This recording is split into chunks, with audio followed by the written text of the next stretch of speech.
சூரா அல் காஃபிரூன். இந்த சூரா அல் காஃபிரூனில் பார்த்தீங்கன்னு சொன்னால் நிறைய மத்துடைய சட்டங்களை உங்களுக்கு பார்க்கலாம். இந்த இடத்துல நிறைய மத்துடைய சட்டங்கள். அப்போ நீங்கள் குர்ஆனில் தஜ்வீதுடைய குர்ஆனில் நீங்கள் ஓதுகிற நேரத்தில் அந்த குர்ஆனில் வந்து இந்த மத்துடைய அடையாளமாக மேலால் ஒரு சின்ன ஒரு கோடு ஒன்று போட்டிருப்பாங்க, ஒரு லைன் ஒன்று. அப்போ அந்த கோட்டை நாங்கள் பார்த்தோம்னு சொன்னால் நாங்கள் என்ன செய்ய வேண்டும், அது அந்த இடத்திலே நீட்டி ஓத வேண்டும். அப்போ இது வந்து அதிகமான இடங்களில் வரக்கூடியது.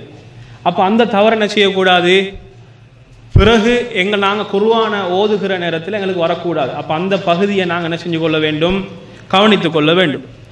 அடுத்தது பார்த்தீங்கன்னு சொன்னால் குர்ஆனை ஓதுகிற நேரத்தில் சிலவங்களுக்கு வந்து அந்த காஃபும் வந்து என்ன செய்யுது, அது வந்து மாறி மாறி அவங்களுக்கு சில இடங்களில் வந்து காஃப் சொல்கிற நேரத்தில் அந்த காஃபை சொல்வார்கள், இந்த காஃப் வருகிற நேரத்தில் காஃப் அவங்களுக்கு வரும். அப்போ இந்த பகுதியை என்ன செஞ்சு கொள்ள வேண்டும், நாங்கள் குர்ஆனை ஓதுகிற நேரத்தில் வந்து கவனித்து கொள்ள வேண்டும். அப்போ உச்சரிப்பு தானே என்று விட்டுவிடக்கூடாது. ஏனென்று சொன்னால் உச்சரிப்பு மாறுகிற நேரத்தில் கருத்து மாறிவிடுமா இல்லையா, மாறிவிடும். நீங்கள் வந்து காஃப் வர வேண்டிய இடத்துல நீங்கள் காஃப் என்று சொன்னீங்கன்னு சொன்னால், அல்லது காஃப் வர வேண்டிய இடத்துல காஃப் என்றோ மாறி நீங்கள் சொன்னீங்கள் என்று சொன்னால் அந்த இரண்டுக்கும் இடையில் வருகின்ற கருத்து வித்தியாசம் அங்கே வந்துவிடும். அதனால் நாங்கள் என்ன செய்ய வேண்டும், குர்ஆனை வந்து ஓதுவதற்கும் நாங்கள் படித்து கொள்ள வேண்டும். அப்போ நாங்கள் எந்த அளவுக்கு இந்த குர்ஆனை ஓதுவதில் நாங்கள் கரிசனை செலுத்தாதவர்களாக இருக்கிறோம் என்று சொன்னால், சில வகுப்புகளுக்கு நாங்கள் போகிறோம். அப்போ அந்த வகுப்புகளில் வந்து அவர்கள் வயதுகளை பார்த்தால் மிக முதிர்ந்த வயதுகள் இருக்கக்கூடியவர்கள், தாடிகள் நரைத்து முடிகள்லாம் நரைத்து இந்த வயதில் இருக்கக்கூடியவர்கள், அவர்களுக்கு குர்ஆனை பார்த்து சரியாக எழுத்து பிழை இல்லாமல் ஓதுவதற்கு அவர்கள் தயங்குவதை நாங்கள் பார்க்கிறோம். அவ்வாறு ஓதினால் கூட அதிலே ஒரு வசனத்தில் எத்தனையோ பிழைகள் இருப்பதை நாங்கள் பார்க்கிறோம். அதே நேரத்திலே இந்த உலக சம்பந்தப்பட்ட அறிவுகள், படிப்புகள், வாசிக்கின்ற விஷயங்களை பார்த்தால் இதில் மிக மிக அனைத்தையும் மிஞ்சிய ஒரு நிலையை நாங்கள் பார்க்கிறோம். அப்போ இந்த இஸ்லாம் என்று வருகிற நேரத்திலே அதுக்கு கொடுக்கின்ற அந்த மதிப்பும் அந்த இடமும் தான் இதுக்கு ஒரு முக்கியமான ஒரு காரணமாக இருந்து கொண்டிருக்கிறது. அப்போ நாங்கள் என்ன செய்ய வேண்டும், குர்ஆன் எங்களுடைய வழிகாட்டி, இந்த அல் குர்ஆனை ஓதுவதற்கு பிழை இல்லாமல் திருத்தமாக ஓதுவதற்கு நாங்கள் முயற்சி செய்ய வேண்டும். அப்போ சிலர் எப்படி யோசிக்கலாம், எனக்கு வந்து இப்போ எத்தனை வயசு, நான் இப்போ எப்படி குர்ஆனை நான் படிக்க போகிறது, அப்போ நான் படிக்க போகணுன்னு சொன்னால் அப்போ என்னுடைய மரியாதை எப்படி வருவது, அப்படியெல்லாம் சிலவங்க யோசிக்கலாம். ஆனால் அதுக்கு என்ன கிடையாது, அந்த படிக்கிறதுக்கு, குர்ஆனை படிக்கிறதுக்கோ இஸ்லாத்தை படிக்கிறதுக்கோ அது வயது வித்தியாசம் ஒன்று கிடையாது. தெரியல என்று சொன்னால் என்ன செய்வேன், நாங்கள் அதை படித்து கொள்ள வேண்டும். இது ஒரு பகுதி. அடுத்ததாக இந்த சூராவுடைய ஒவ்வொரு வசனத்துக்கும் என்ன அர்த்தம் என்பதை நாங்கள் பார்ப்போம். முதலாவது வசனம், குல் யா அய்யுஹல் காஃபிரூன், குல் நபியே நீங்கள் சொல்லுங்கள், யா அய்யுஹல் காஃபிரூன் நிராகரிப்பாளர்களே. முதலாவது வசனம் என்னது, நிராகரிப்பாளர்களே அப்படின்னு சொல்லி இறைவன் அழைக்கிறான். இரண்டாவது வசனம், லா அஅபுது நான் வணங்க மாட்டேன், மா தஅபுதூன் நீங்கள் வணங்குகின்றவைகளை நான் வணங்க மாட்டேன். அப்ப லா அஅபுது நான் வணங்க மாட்டேன், மா தஅபுதூன் நீங்கள் வணங்குகின்றவைகளை நான் வணங்க மாட்டேன், வலா அந்தும் நீங்களும் வணங்க மாட்டீர்கள், ஆபிதும் மா அஅபுது வலா அந்தும் ஆபிதூன அப்ப நீங்களும் என்ன செய்ய மாட்டீர்கள், வணங்குவவர்களாக இல்லை, மா அஅபுது நான் வணங்குகின்ற அந்த ஒரே இறைவனை நீங்களும் வணங்குவவர்களாக இல்லை. அடுத்த வசனம், வலா அன ஆபிதுன் மா அபத்தும், நானும் வலா அன ஆபிதுன், நானும் வணங்குவவனாக இல்லை, மா அபத்தும், நீங்கள் வணங்குகின்றீர்களே அவைகளை நானும் வணங்குவனாக இல்லை, வலா அந்தும் ஆபிதூன, மேலும் நீங்களும் வணங்குவவர்களாக இல்லை, மா அபுது, நான் வணங்குகின்ற அந்த ஒரே இறைவனை நீங்களும் வணங்குகிறவனாக இல்லை, வணங்கக்கூடியவர்களாக இல்லை. லக்கும் தீனுக்கும், உங்களுடைய, லக்கும் தீனுக்கும், உங்களுடைய மார்க்கம் உங்களுக்கு, வலிய தீன், எனக்கு என்னுடைய மார்க்கம். அப்ப இந்த கருத்து வந்து என்ன செஞ்சுட்டு, அப்ப கருத்தை பார்த்தீங்களா இல்லையா? அப்ப இந்த கருத்திலேயே உங்களுக்கு என்ன விளங்கி இருக்கும்? ஒரே செய்தி என்ன செய்து திரும்ப திரும்ப திரும்ப வித்தியாசமான வசனங்கள்ல வாரது உங்களுக்கு விளங்கி இருக்கும். சரி, இப்ப இந்த சூறாவை பொறுத்த மட்டும் இது மக்காவில் இறங்கிய ஒரு சூறா, அதனால் இதுக்கு என்னது மக்கியா என்ற பெயர். அப்ப இந்த சூறா இறங்குவதற்கான பின்னணி காரணி என்ன என்று பார்த்தால், தஃப்சீர் கிதாபுகளில் பதிவு செய்யப்பட்டிருக்கக்கூடிய ஒரு செய்தி. அப்ப முஷ்ரிக்குகள் ரசூல் ஸல்லல்லாஹு அலைஹி வஸல்லம் அவர்களை ஒரு பிரச்சனையாக பார்க்கிறார்கள், ஒரு சிக்கலாக பார்க்கிறார்கள். அப்ப இவர் வந்ததுக்கு பின்னால் தான் எமது சமூகம் பிளவுபட்டு கிடக்கிறது, எமக்கு பிரச்சனையே இவர் தான். அப்ப இவங்க என்ன செய்யறாங்கன்னா இதுக்கு ஒரு தீர்வு காண வேண்டும். அப்ப இவங்க எதை தீர்வாக இவங்க நினைக்கிறாங்கன்னு சொன்னால், இப்ப அந்த தீர்வை இவங்க யோசிச்சுட்டு எங்க வராங்க? ரசூல் ஸல்லல்லாஹு அலைஹி வஸல்லம் அவங்கள்ட்ட வராங்க. வந்து இவங்க சொல்றாங்க, முஹம்மதே, இப்ப நாங்க வந்து எங்களுடைய பிரச்சனை என்று நெடுங்காலமாக எங்களுக்கு சண்டை பிடிச்சிட்டு இருக்கலாது, நாங்கள் அதுக்கு ஒரு தீர்வுக்கு வர வேண்டும். என்ன தீர்வு? நாம இப்படி ஒரு முடிவுக்கு வருவோம். நீங்க வணங்குறத நாங்க என்ன செய்யறோம்? நாங்க ஒரு குறிப்பிட்ட காலத்துக்கு நாங்க வணங்குறோம். அதே போன்று நாங்க வணங்குறத என்ன செய்யணும்? நீங்க ஒரு குறிப்பிட்ட காலத்துக்கு நீங்க வணங்கணும். ஒரு வருஷமோ அல்லது 2 வருஷமோ இந்த கால எல்லை வச்சு என்ன செஞ்சு கொள்வோம்? நாங்கள் இப்படி மாறி மாறி வணங்கி கொள்வோம். அப்ப இவ்வாறு வணங்குவதனால என்ன நடக்கும் அப்படின்னு கேட்டால், சில விஷயங்கள் என்ன இருக்கும்? எங்கள்கிட்ட இல்லாத சில நலவுகள் உங்கள்கிட்ட இருக்கும். அப்ப நாங்கள் என்ன செஞ்சு கொள்வோம்? அதில் கூட்டானவர்களாக நாங்கள் மாறிவிடுவோம். அதே நேரத்தில் உங்கள்கிட்ட இல்லாத சில நலவுகள் எங்கள்கிட்டையும் இருக்கும். அப்ப நீங்க இப்படி வணங்குவதன் மூலமாக எங்கள்கிட்ட இருக்கக்கூடிய நலவுகள் உங்களுக்கு வந்து சேர்ந்துடும் அப்படின்னு சொல்லி ஒரு கருத்தை சொல்கிறார்கள். அப்ப இந்த கருத்தை சொன்ன நேரத்தில் இறைவன் இதை உடைத்து, இதை நிராகரித்து, இஸ்லாம் என்பது அழகிய அடிப்படை கொள்கைகளை கொண்டு உருவாக்கப்பட்ட ஒரு மார்க்கம், இப்படியான ஒரு நிலை எப்பொழுதுமே ஏற்றுக்கொள்ளப்பட மாட்டாது என்பதை ஒட்டிய ஒரு சூறாவாக இந்த சூறாவை இறக்குகிறான் என்ற செய்தியை நாங்கள் தஃப்சீர் கிதாபுகளிலே பதிவு செய்யப்பட்டிருப்பதை நாங்கள் பார்க்கலாம். அடுத்ததாக இந்த சூரா அல் காஃபிரூன், இதற்கு சில சிறப்பம்சங்கள் இருக்கின்றன.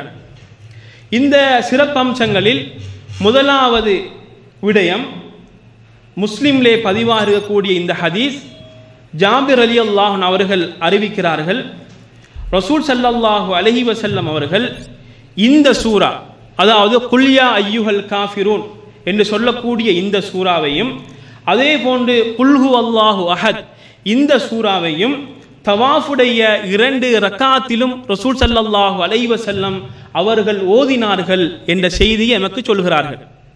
அப்ப இந்த சூறாக்கு இருக்கக்கூடிய ஒரு சிறப்பம்சம். அதே போன்று இன்னும் ஒரு செய்தி முஸ்லிம்லே பதிவாக இருக்கிறது. இந்த செய்தியை அபூ ஹுரைரா ரலியல்லாஹு அன்ஹு அவர்கள் அறிவிக்கிறார்கள்.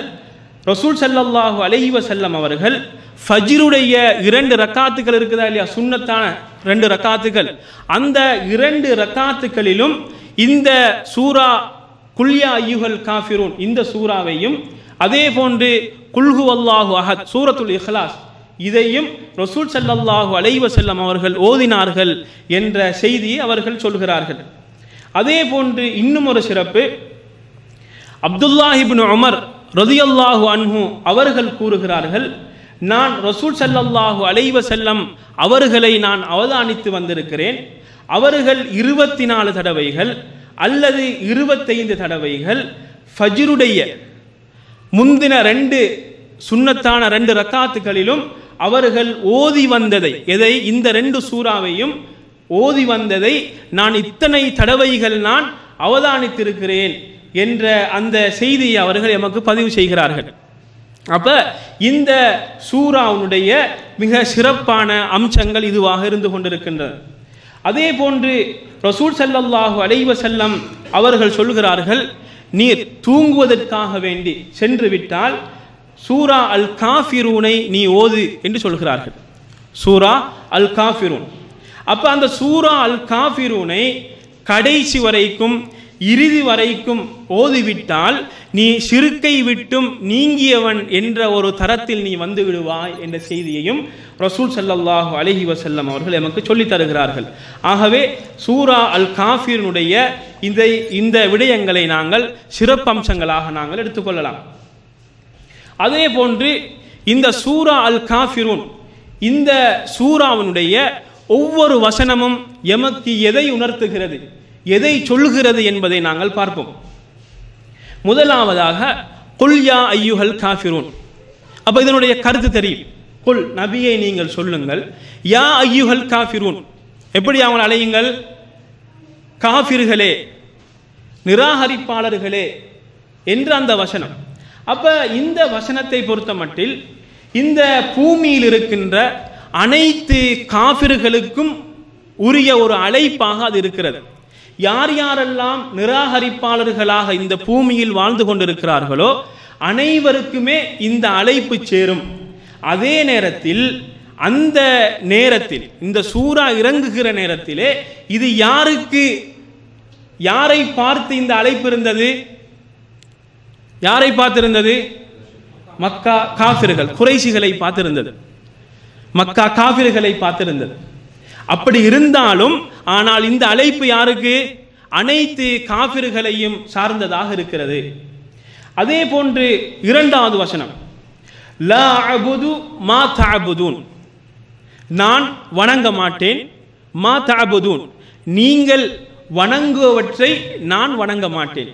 இந்த சூறாவிலிருந்து இறைவன் நமக்கு என்ன சொல்லுகிறான் என்று சொன்னால், நீங்கள் வணங்குகின்ற சிலைகள், நீங்கள் வணங்குகின்ற உதவியாளர்கள் என்று நீங்க வணங்குறீங்களா இல்லையா, அவைகள், அதே போன்று கல்லு, மரம், அதே போன்று பசு, அதே போன்று இன்னும் என்னென்ன மிருகங்களை நீங்கள் வணங்குகின்றீர்களோ அவைகள் அனைத்தையும் நான் என்ன செய்ய மாட்டேன், வணங்க மாட்டேன்.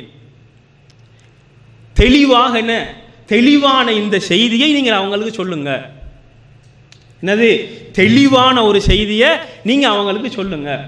அப்ப இவங்களுடைய வணக்க வழிபாடுகளை பார்த்தீங்கன்னு சொன்னா இன்றைக்கு கூட நாங்க பார்க்கலாம். எப்படி இருக்குது இவங்க வணக்க வழிபாடு? கல்லை வணங்குறாங்க, மரத்தை வணங்குறாங்க. அதே போல அதை விட கேவலம் என்னன்னா, அவங்க வணங்குற பசு இருக்குதா இல்லையா, அந்த பசு என்ன செய்யறாங்கன்னு சொன்னா அப்படியே சுத்தி வலம் வராங்க. வலம் வராங்களா இல்லையா? வலம் வராங்க. அப்படி வலம் வந்துட்டு அது அதே நேரத்தில், அது வலம் வருகிற நேரத்தில் அது சிறுநீர் கழித்தால், அது சிறுநீர் கழித்தால் அந்த சிறுநீரை 2 கைகளால் எடுத்து அதை அருந்துகின்ற காட்சியை நாங்கள் பார்க்கலாம். அதை தனது முகங்களிலே தடாவிக் கொள்கின்ற காட்சியை நாங்கள் பார்க்கலாம். அப்ப இந்த காட்சிகள் இல்லையா, இந்த செய்திகளை, இந்த விடயங்களை செய்யக்கூடியவர்கள் யார் என்று பார்த்தீங்கன்னா உலக அடிப்படையிலே மிக மிக படித்த ஒரு தரத்தில் இருக்கக்கூடிய மக்கள். அப்ப இந்த செயல்கள் பார்ப்பதற்கே ஒரு அருவருப்பான ஒரு செய்தியாக இருந்து கொண்டிருக்கிறது. அப்ப இப்படியான இந்த வணக்கங்கள் எதுவாக இருந்தாலும் அவைகள் எதையும் நான் வணங்க மாட்டேன் என்ற ஒரு தெளிவான அகீதாவை நீங்கள் சொல்லுங்கள் என்று இறைவன் என்ன சொல்லுகிறான்? ரசூல் ஸல்லல்லாஹு அலைஹி வஸல்லம் அவர்களுக்கு சொல்லி காட்டுகிறான். மூன்றாவது வசனம், வலா அன்தும் ஆபிதூன மா ஆபுது. அப்ப ரசூல் ஸல்லல்லாஹு அலைஹி வஸல்லம் அவர்கள்ட்ட அடுத்ததாக என்ன சொல்றான்? நான் வணங்குகின்ற அந்த ஓர் இறை கொள்கை, ஓர் இறைவனை, இணையற்ற சகலத்திற்கும் சக்தி பெற்ற அந்த இறைவனை நீங்கள் வணங்குவவர்களாகவும் இல்லை. அப்ப அந்த செய்தி என்ன செய்கிறான்? இறைவன் சொல்லி காட்டுகிறான். அப்ப நீங்க குஃபார் குரைஷ் அவர்கள்ட்ட காணப்பட்ட அந்த கொள்கைகள் அப்படின்னு பார்த்தீங்கன்னு சொன்னால், அப்ப முதலாக அவங்களுடைய நிராகரிப்பு எப்படி எந்தெந்த அம்சங்களை அடைவழைத்து கொண்டதாக இருந்தது என்று பார்த்தால், முதலாவது மரணித்ததுக்கு பின்னால் மீண்டும் எழுப்புதல் என்ற ஒரு செய்தியை அவர்கள் நிராகரித்தார்கள். இதை இறைவன் குர்ஆனிலே சொல்கிறான். வஅக்ஸமு பில்லாஹி ஜஹத ஐமானிஹிம் லா யபஅஸுல்லாஹு மன் யமூத். அவர்கள் சத்தியமிட்டு சொன்னார்கள், மரணித்தவர்களை அல்லாஹ் எழுப்ப மாட்டான். அல்லாஹ் என்ன செய்ய மாட்டான்? எழுப்ப மாட்டான். அவர்களுக்கு கேள்வி கணக்கு கிடையாது, சுவர்க்கம் நரகம். அப்ப எழுப்ப மாட்டான் என்று சொன்னால் அதை தொடர்ந்து வரக்கூடிய எல்லாத்தையுமே அவர்கள் மறுத்தார்கள். சுவர்க்கம் நரகம் அனைத்தையுமே மறுத்தார்கள். அதே போன்று பார்த்தீங்கள் என்று சொன்னால், இவர்கள் சில அகீதாவுடைய சில பகுதியை இவர்கள் நம்பியிருந்தார்கள். இப்ப அகீதாவை நாங்கள் அல்லாஹுவை ஈமான் கொள்வது, அந்த பகுதியில் நாங்கள் என்ன செஞ்சோம்? தௌஹீத் அல் அஸ்மா வ சிஃபாத், அதே போன்று தௌஹீத் அல் உலூஹியா, தௌஹீத் அர் ருபூபியா என்று நாங்கள் அல்லாஹுவை ஈமான் கொள்வது என்ற பகுதியை நாங்கள் பிரித்து படித்திருக்கிறோம். அப்ப இந்த பகுதியில் அவர்கள் தௌஹீது ருபூபியாவை என்ன செஞ்சாங்க? அவங்க ஏற்றவர்களாக இருந்தார்கள். சில விடயங்களை அவங்க மறுத்தாலும் தௌஹீது ருபூபியா அவங்கள்ட்ட இருந்துச்சு. தௌஹீது ருபூபியாண்டா என்னது? தௌஹீது ருபூபியாண்டா என்னது? படிச்சிருக்கிறோம். எப்படி? படைத்து பரிபாலிக்க கூடியவன் அவன் ஒருவன், அல்லாஹ் மாத்திரம்தான். தௌஹீது ருபூபியா. அப்ப இந்த விடயத்தில் சிலதை என்ன செஞ்சாங்க? அவங்க ஏற்றிருந்தார்கள். அப்ப இதை குர்ஆனிலே அல்லாஹ் தெளிவாக சொல்லுகிறான். எவ்வாறு? நபியே, நீங்க இவங்க என்ன வணங்குறதுக்கு ஏலான்னு சொல்றாங்க, ஆனா நீங்க அவங்கள்ட்ட கேளுங்க, குல் லிமனில் அர்து வமன் ஃபீஹா இன் குன்தும் தஅலமூன். என்னது? இந்த பூமி யாருக்கு சொந்தமானது? இந்த பூமி யாருக்கு சொந்தமானது என்று சொல்லுங்க, என்ன நீங்க கேளுங்க நபியே என்று யார்கிட்ட சொல்றான்? நபிகளிடத்திலே சொல்றான். இப்ப ரசூல் ஸல்லல்லாஹு அலைஹி வஸல்லம் அவர்கள் கேட்டால் அவர்கள் என்ன பதில் சொல்வார்கள் என்பதையும் இறைவன் சொல்கிறான். சயகூலூன லில்லாஹ், அவர்கள் என்ன சொல்வார்கள்? அல்லாஹ்வுக்குரியது என்று அவர்கள் சொல்வார்கள். அப்ப நீங்க கேளுங்க, அஃபலா ததக்கரூன், இந்த பூமி அதற்கு சொந்தக்காரனாகிய அந்த ரப்புல் ஆலமீன் அவனென்று நீங்க ஏற்றுக்கொள்கிறீர்கள், இந்த அளவுக்கு சக்தி படைத்தவன் என்பதை நீங்கள் ஏற்றுக்கொள்கிறீர்கள். அவ்வாறு ஏற்றுக்கொண்ட நீங்கள் ஏன் நீங்கள் அவனை ஞாபகிக்க கூடாது? ஏன் உங்களுடைய வணக்கங்களை நீங்கள் அவனுக்கு செலுத்தக்கூடாது என்று நீங்கள் கேளுங்கள். அதே போன்று அதை தொடர்ந்து சொல்லுகிறான், குல் மன் ரப்புஸ் ஸமாவாதி ஸபஅ, குல் மன் ரப்புஸ் ஸமாவாதி ஸபஅ, இந்த 7 வானங்களுக்கு சொந்தக்காரன் யார், ரப்பு யார் என்று கேளுங்க. அதற்கு அவர்கள் என்ன சொல்வார்கள்? சயகூலூன லில்லாஹ், அது அல்லாஹ்வுக்குரியது, அல்லாஹ் தான் அதை பரிமாளிக்க கூடியவன், அது இறைவனுக்கு சொந்தமானது என்று அவர்கள் சொல்வார்கள். அஃபலா தத்தகூன், நீங்கள் அப்படிப்பட்ட அந்த ரப்புல் ஆலமீனை நீங்கள் பயந்து அஞ்சி வாழக்கூடாதா? அஞ்சி நடக்கக்கூடாதா? அவனுக்கே நீங்களுடைய வணக்க வழிபாடுகளை செலுத்தக்கூடாதா என்று நீங்கள் கேளுங்கள் என்று சொல்கிறார். அப்ப இறைவனை என்ன செய்தார்கள்? ரப்பு என்ற பகுதியில் அவர்கள் ஏற்றுக்கொண்டார்கள். ஆனால் அவர்கள் அவர்கள் மறுத்தார்கள்? தௌஹீதுல் உலூஹியாவை மறுக்கிறார்கள். தௌஹீதுல் உலூஹியான்னா என்னது? வணக்க வழிபாடுகள் அனைத்தும் அல்லாஹ் ஒருவனுக்கே செய்யப்பட வேண்டும். வணக்க வழிபாடுகளை கொண்டு அல்லாஹுவை ஓர்மைப்படுத்துதல், தௌஹீத் அல் உலூஹியா, இந்த பகுதியை அவர்கள் மறுத்தார்கள். அப்ப அதை கூட இறைவன் குர்ஆனிலே சொல்கிறான், இன்னமா தஅபுதூன மின் தூனில்லாஹி ஔசானன், நீங்க என்ன செய்றீங்க தெரியுமா? இப்படியெல்லாம் நீங்க அல்லாஹ் தான் படைத்தான் என்று சொல்கிறீர்கள், இந்த 7 வானங்களும் அல்லாஹ்வுக்கு தான் சொந்தம் என்று சொல்கிறீர்கள். ஆனால் வணங்குறதுக்கு போனீங்கன்னு சொன்னால் அல்லாஹ் அன்றி சிலைகளை நீங்கள் வணங்கி கொண்டிருக்கிறீர்கள்.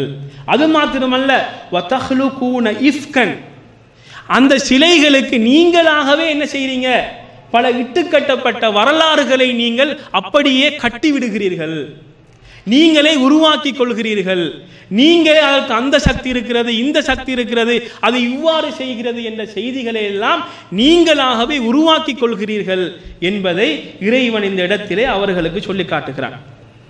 அப்ப இப்படிப்பட்ட வணக்கம், இந்த வணக்கங்களிலிருந்து நான் ஒதுங்கியவன். என்னது, நான் இந்த வணக்கங்களை நான் ஒரு பொழுதும் நான் வணங்க மாட்டேன் என்பதை தெளிவாக இறைவன் அவர்களுக்கு சொல்லி காட்டுகிறான். அடுத்ததாக 4வது வசனத்திலே வலா அன ஆபிதும்மா அபத்தும், நீங்கள் வணங்கியவைகளை நான் வணங்குவனாகவும் இல்லை. அப்ப இந்த வசனத்தின் ஊடாக இறைவன் அழகான ஒரு செய்தியை சொல்கிறான். நீங்க இப்பொழுது வணங்குகின்ற வழிபாடுகள் இருக்குதா இல்லையா, இந்த வழிபாடுகள் எதையுமே நான் எனது வணக்கமாக நான் எடுத்துக்கொள்ள மாட்டேன். நீங்கள் யார் யாரையெல்லாம் பின்பற்றி உங்களுடைய மார்க்க மேதைகளாக எடுத்துக்கொண்டு அந்த வணக்கங்களை நீங்கள் செலுத்தி வருகிறீர்களோ அந்த வணக்கங்கள் எதையுமே நான் செய்ய மாட்டேன் என்பதை உறுதியாக இறைவன் இந்த இடத்திலே சொல்கிறான். அதே நேரத்திலே அல்லாஹ் எதை வணக்கமாக விரும்புகிறானோ, அல்லாஹ் எதை வணக்கமாக ஏற்றுக்கொள்கிறானோ அதை மாத்திரம் வணக்கமாக எடுத்து வணங்குவேன் என்பதையும் நீங்கள் அவர்களுக்கு தெளிவாக சொல்லுங்கள். அப்ப இந்த வசனத்தின் மூலமாக அல்லாஹ் எமக்கு இன்னும் ஒரு செய்தி எமக்கு உணர்த்துகிறான். என்ன செய்தி தெரியுமா, வணக்கம் என்று வருகிற நேரத்தில், நன்மைக்காக வேண்டி நான் செய்கிறேன் என்று வருகிற நேரத்தில் அது 2 நிபந்தனைகள் இருக்க வேண்டும். வணக்கம் அப்படின்னா 2 என்ன நிபந்தனைகள்? இஹ்லாஸ், நபி வழியில் இருக்கணும். என்ன இருக்கணும்? அது என்ன இருக்கணும்? ஒன்றென்னது? இஹ்லாஸ், அல்லாஹ்வுக்காக வேண்டியே செய்கிறேன் என்று இருக்கணும். அடுத்தது என்ன இருக்கணும்? குர்ஆன் ஹதீஸில் சொல்லப்பட்டதாக இருக்க வேண்டும். அப்ப குர்ஆன் ஹதீஸில் சொல்லப்பட்ட விடயங்களைத்தான் அல்லாஹ் என்ன செய்வான்? விரும்புவான். அல்லாஹ் என்ன செய்வான்? ஏற்றுக்கொள்வான். இந்த 2ம் இல்லை என்று சொன்னால் நாங்க ஏதோ ஒரு பொழுதுபோக்குக்கு செஞ்சது அவ்வளவுதான். அப்படி விட்டுடுவானா? விடமாட்டான். நீ பொழுதுபோக்கு தான் நீ மௌலூத் ஓதுறான்னு விட்டுடுவானா? பொழுதுபோக்கு தான் நீ கத்தம் கொடுத்தான்னு விட்டுடுவானா? பொழுதுபோக்குக்கு நீ என்ன செஞ்சிருக்கிறாய்? நேர்ச்சை செய்தான்னு விட்டுடுவானா? பொழுதுபோக்குக்கு நீ ஒரு தர்காவுக்கு போய் பிரார்த்தித்தான்னு விட்டுடுவானா? விடமாட்டான். நீ வணக்கம்ன்ற பேரில் நீ எனக்கு இணை வைத்திருக்கிறாய், வணக்கம்ன்ற பேரில் நீ இஸ்லாத்தில் இல்லாத நீ புதிதாக சொல்லியிருக்கிறாய், தண்டிப்பானா இல்லையா? தண்டிப்பான். அப்ப இந்த செய்தியை என்ன செய்கிறான்? இறைவன் எமக்கு உணர்த்துவதை நாங்கள் பார்க்கலாம். அதே நேரத்திலே இவர்களுடைய வணக்க வழிபாடுகள் எவ்வாறு இருந்துச்சு என்று சொன்னால், அவர்களாகவே புதிதாக உருவாக்கி கொண்டது, அவர்களாகவே எது எதெல்லாம் வணக்கம் என்று அவர்கள் கருதுகிறார்களோ அவைகள் அனைத்தையும் அவர்கள் வணக்கமாக ஏற்றுக்கொண்டார்கள். அதை திருமறையிலே இன்னும் ஒரு இடத்திலே சொல்கிறான், இய்யத்தபிஊன இல்லதன்ன வமா தஹவல் அன்ஃபுஸ் வலகத் ஜாஅஹும் மிர் ரப்பிஹிமுல் ஹுதா.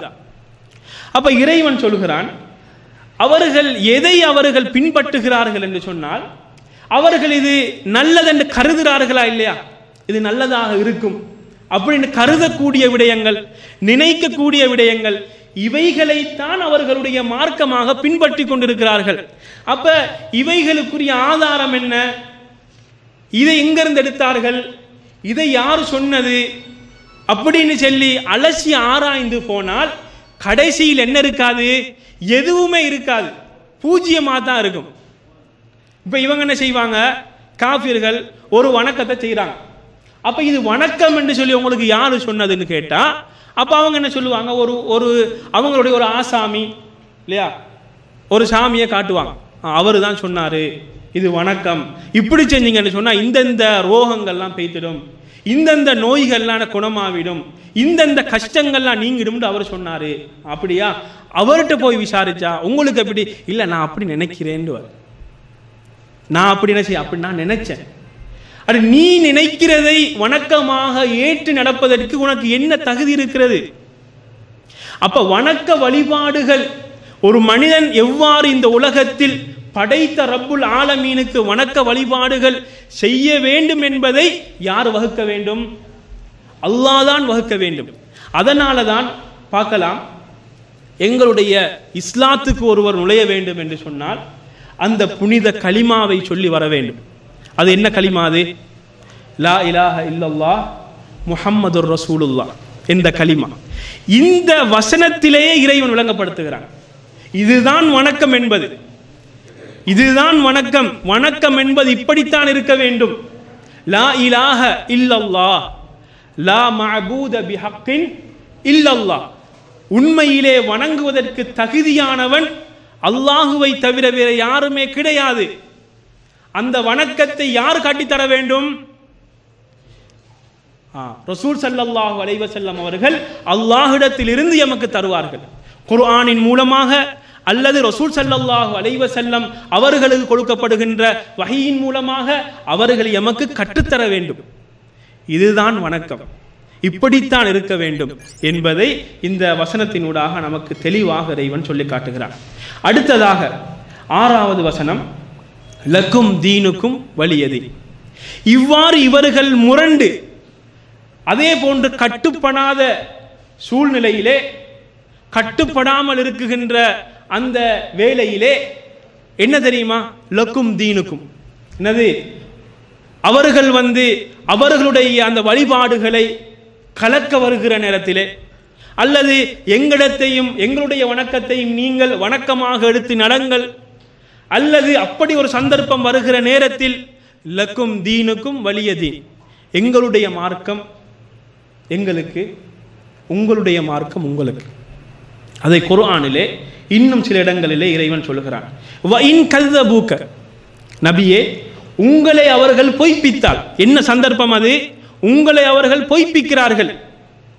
ஃபகுல், அந்த நேரத்தில் நீங்க என்ன தெரியுமா சொல்ல வேண்டும்? லீ அமலி, என்னுடைய அமல் எனக்குரியது, வலக்கும் அமலுக்கும், உங்களுடைய அமல், நீங்கள் செய்கின்ற வணக்க வழிபாடுகள் அது உங்களுக்குரியது என்று இறைவன் சொல்லுமாறு என்ன செய்கிறான்? இந்த வசனத்தினூடாக சொல்லி காட்டுகிறான். இப்பொழுது இந்த 6 வசனங்களும் எதை எமக்கு உணர்த்துகிறது, என்ன சொல்ல வருகிறது என்று சொன்னால், முதலாவதாக நாங்கள் இந்த 6 வசனத்தினுடைய கருத்துக்களை பார்க்கிற நேரத்தில் இந்த கருத்து மாறி மாறி மாறி ஒரே செய்தியை தான் சொல்கிறது. நீ பார்த்தீங்கன்னா, நீங்கள் வணங்குறத நாங்கள் வணங்க மாட்டோம், என்னது நான் வணங்குறத நீங்கள் வணங்க மாட்டீங்க, இப்படியே மாறி மாறி மாறி வருகிறது. அப்போ இதனுடைய நோக்கம் என்ன, இப்படி வருவதற்குரிய காரணம் என்ன என்று பார்த்தால், முதலாவது தஃப்சீருடைய உலமாக்கள் சொல்லுகிறார்கள், இதனுடைய நோக்கம் என்னென்று கேட்டால், இது உறுதிப்படுத்துவது, கொள்கையை உறுதிப்படுத்துவது. உங்களுடைய குஃபுர் உங்களுக்கு தான், அந்த குஃபுரின் பக்கம் நான் வரவே மாட்டேன். இஸ்லாத்துக்கும் குஃபுருக்கும் மிக தூர இடைவெளி இருக்கிறது, எப்பொழுதும் எந்த நேரத்திலும் ஒன்று சேரவே முடியாது என்பதை உறுதியாக இறைவன் சொல்லி காட்டுகிறான். உறுதிப்படுத்துவதற்காக வேண்டி ஒன்று. இரண்டாவது, நீங்க பார்த்தீங்கன்னு சொன்னா, கருத்து ஒன்றாக இருந்தாலும் அதை சொல்கின்ற வசன நடை வித்தியாசம். நீங்க பார்த்தீங்கன்னா, ஒரு இடத்துல இறைவன் என்ன சொல்கிறான்? ஜும்லா ஃபிஅலியா, அதாவது செயல் மாத்திரம் குறித்து, அதாவது ஜும்லா ஃபிஅலியா ஜும்லா இஸ்மியா 2 வகை இருக்குது. ஒன்று எப்படின்னு பார்த்தீங்கன்னா, அந்த வசனத்தில் இறைவன் அந்த ஃபியல்களை மாத்திரம், செயல்களை மாத்திரம் வைத்து அந்த வசனத்தை உருவாக்குகிறான் ஒன்று. இரண்டாவது பார்த்தீங்கன்னா, அதனுடைய பெயர் சொற்களை மாத்திரம் கொண்டு உருவான ஒரு வசனம். இந்த 2 வசனத்தினுடைய கருத்தை நீங்க எடுத்து பார்த்தீங்கன்னா ஒரே விதமான கருத்து, ஆனால் அந்த வசனங்கள் கோர்வை செய்யப்பட்ட விதம் வித்தியாசமாக இருக்கிறது. அப்ப அதனுடைய அர்த்தம் என்னன்னு கேட்டால், நான் ஒன்று அந்த செயல்களை கொண்டு உருவாக்கப்பட்ட அந்த வசனத்தின் நோக்கம் என்னன்னு கேட்டால், என்ன, நான் வணங்க மாட்டேன், அந்த செயலை நான் செய்ய மாட்டேன் ஒன்று. இரண்டாவது, இந்த பெயர் சொற்களை கொண்டு உருவாக்கப்பட்ட அந்த வசனத்தின் அர்த்தம் என்னன்னு கேட்டால், நான் என்னது உறுதியாக சொல்வது, இதை நான் எப்பொழுதும் எந்த நேரத்திலும் எந்த இடத்திலும் நான் ஏற்றுக்கொள்ளவே மாட்டேன் என்ற அர்த்தத்தை தரக்கூடிய 2 பகுதிகள். அப்ப இந்த 2 பகுதிகளையும் இறைவன் எமக்கு சொல்லி காட்டுவதை நாங்கள் பார்க்கலாம். அதே போன்று ஷாஃபி ரஹ்மத்துல்லாஹ் அவர்கள் இந்த சூராவுக்கு ஒரு அழகிய ஒரு அர்த்தத்தை சொல்கிறார்கள். இவர்கள் சொல்கிறார்கள், லக்கும் தீனுக்கும் வலிய தீன் என்று வருகிறதா இல்லையா ஒரு பகுதி, அந்த பகுதியை இவர்கள் சொல்லிவிட்டு சொல்லுகிறார்கள், குஃபுர் என்பது மில்லா வாஹிதா. குஃபுர் பார்ப்பதற்கு எந்தெந்த கோணங்கள்ல எந்தெந்த வடிவத்தில் வந்தாலும் அது எல்லாமே ஒன்றுதான். எல்லாமே என்னது, ஒவ்வொருத்தரும் என்ன பேரை வச்சு கொள்ளட்டும், அவன் அந்த பேரை வச்சு கொள்ளட்டும், இவன் இந்த பேரை வச்சு கொள்ளட்டும், எந்தெந்த பேரை வச்சு வந்தாலும் எல்லாமே ஒன்றுதான். ஆனால் இஸ்லாம் என்பது அது அனைத்தை விட்டும் வேறுபட்டது. விளங்குதா இல்லையா? அது தெளிவாக அது விளங்குது. இஸ்லாம் எந்த ஒரு வழிகேட்டுக்கும் அகப்படாதது.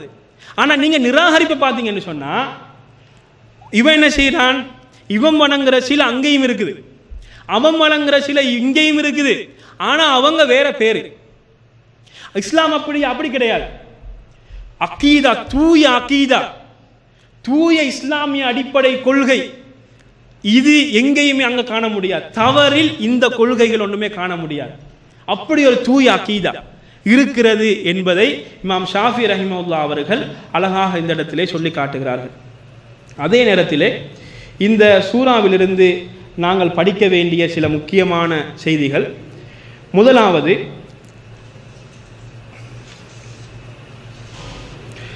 ஒரு முஸ்லிம் அவனுடைய இந்த அடிப்படை கொள்கையை வைத்து அவன் வேறுபட்டவனாக அவன் திளங்க வேண்டும், மக்களுக்கு மத்தியிலே காட்சி அளிக்க வேண்டும். நான் ஒரு இஸ்லாமியன் என்று சொன்னால் அந்த இஸ்லாத்துக்கு ஒரு அழகான ஒரு அமைப்பு, ஒரு சூரத்து, ஒரு வடிவம் அதுக்கு இருக்க வேண்டும் என்பதை இந்த சூரா சொல்லி காட்டுகிறது. எவ்வாறு இருக்க வேண்டும் தெரியுமா? இஸ்லாமியனாக எந்த அமைப்பில் இஸ்லாம் வாழச் செல்கிறதோ அந்த அமைப்பை தான் அவனுடைய வழிகாட்டலில் அவன் எடுத்து நடக்க வேண்டும். அது இல்லாமல் யாரை பின்பற்றுவது? காபிர்களை பின்பற்றுவது, அவர்களுடைய உடல் அமைப்பை போன்று எனது உடல் அமைப்பை வைத்துக் கொள்வது, உடைகளை அவர்களை போன்று நாம் அந்த ஆடைகளை அணிந்து கொள்வது, அல்லது அவர்களுக்கு பல விடயங்களில் ஒப்பாகுவது என்பது இஸ்லாமிய அடிப்படை கொள்கையை உடைத்தெறியக்கூடிய ஒரு அம்சமாக இருக்கிறது. இந்த சூரா தெளிவாக இந்த விடயத்திற்கு எதிராகவும் இருக்கிறது என்பதை இந்த சூராவின் மூலமாக நாங்கள் படித்துக் கொள்ளலாம். அதே போன்று நீங்க பார்த்தீங்கன்னு சொன்னால் இந்த சூரா இன்னும் ஒரு அழகான ஒரு செய்தியை சொல்கிறது. முஸ்லிம்கள் இன்றைய உலகிலே பல பக்கங்களில் தாக்கப்படுகிறார்கள், பல தோல்விகளை அவர்கள் கண்டு வருகிறார்கள், தழுவி வருகிறார்கள். இதற்கான காரணம் என்ன? ஏன் இவ்வாறு தோல்விகள் வர வேண்டும் என்று கேட்டால் இந்த சூரா அதற்கும் ஒரு அழகான பதிலை சொல்கிறது. என்ன சொல்கிறது? உனது இஸ்லாமிய அடிப்படை கொள்கை தெளிவாக வேறுபட்டு இருக்க நீயே அவனை பின்பற்ற போக வேண்டும். எப்பொழுது நீ அவனை போன்று வர வேண்டும் என்ற ஒரு எண்ணத்தை உனது உள்ளத்தில் எடுத்துக்கொள்கிறாயோ அப்பொழுதே உனது உள்ளத்தில் இருக்குகின்ற அந்த இஸ்லாமிய அடிப்படை கொள்கையின் அந்த ஒளி மங்கிவிட்டது. எதை பார்த்தாலும் பயம், அல்லாஹ் மீது நம்பிக்கை கிடையாது. அவன் என்ன செய்யறான்? மீடியாவில் அவன்கிட்ட அது இருக்குது இது இருக்குதுன்றா என்னது, இவருக்கு இங்க வேறு இருக்குது. அல்லாஹ் மீது நம்பிக்கை கிடையாது. அந்த நம்பிக்கை ஏன் போனது, ஏன் எடுபட்டது அப்படின்னு கேட்டால், ஏன் எடுபட்டுச்சு? நீ அவனை போல வர வேண்டும் நினைக்கிறாய். அப்ப அவன்கிட்ட கொள்கை தான் உனக்குள்ள வரப்போகுது. அவனை போலதான் நீ இருப்பாய். அவன் எப்படி அல்லாஹுவை நம்பாதவனாக நம்பிக்கை இழந்தவனாக அவன் காட்சி அளிக்கிறானோ அதே விடயம் முழுமையாக வராவிட்டாலும் ஒரு பகுதியாவது ஒன்னிலே தாக்கம் செய்யும். தாக்கம் செய்கிற நேரத்திலே நீ இந்த உலகத்தில் இருக்கின்ற விடயங்கள், பொருட்கள், ஆயுதங்களின் மீது உனது நம்பிக்கை வந்துவிடும், இறைவனுடைய நம்பிக்கை அங்கிருந்து எடுபட்டுவிடும் என்பதை இந்த சூராவின் மூலமாக இறைவன் நமக்கு விளங்கப்படுத்துகிறான். ஆகவே இந்த அளவுடன் இந்த தஃப்சீருடைய வகுப்பை நான் முடித்துக் கொள்கிறேன். வ ஆகிரு தஅவானா அனில் ஹம்துலில்லாஹி ரப்பில் ஆலமீன்.